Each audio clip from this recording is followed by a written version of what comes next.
2026 সালে হজযাত্রীদের জন্য সরকারি ব্যবস্থাপনায় বিমান ভাড়া 12,990 টাকা কমিয়ে 1,54,830 টাকা নির্ধারণ করে 3টি প্যাকেজ ঘোষণা করেছে ধর্ম মন্ত্রণালয়। রোববার বিকেলে সচিবালয়ে হজ প্যাকেজ ঘোষণা সংক্রান্ত সংবাদ সম্মেলনে এ তথ্য জানান ধর্ম উপদেষ্টা ডক্টর আফম খালিদ হোসেন।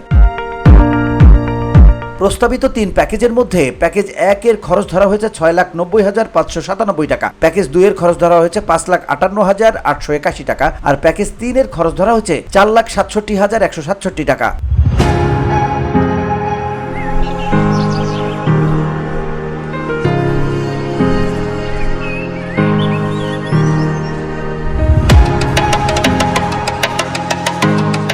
বেসরকারি ব্যবস্থাপনায় সাধারণ হজ প্যাকেজের মূল্য নির্ধারণ করা হয়েছে 5,09,185 টাকা। এ প্যাকেজ গ্রহণ করে অনুমোদিত এজেন্সিগুলো অতিরিক্ত আরও 2টি প্যাকেজ ঘোষণার সুযোগ পাবে।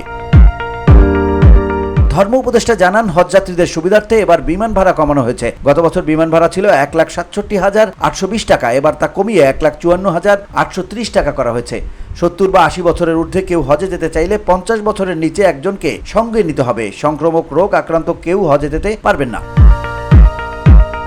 VOD Bangla news desk.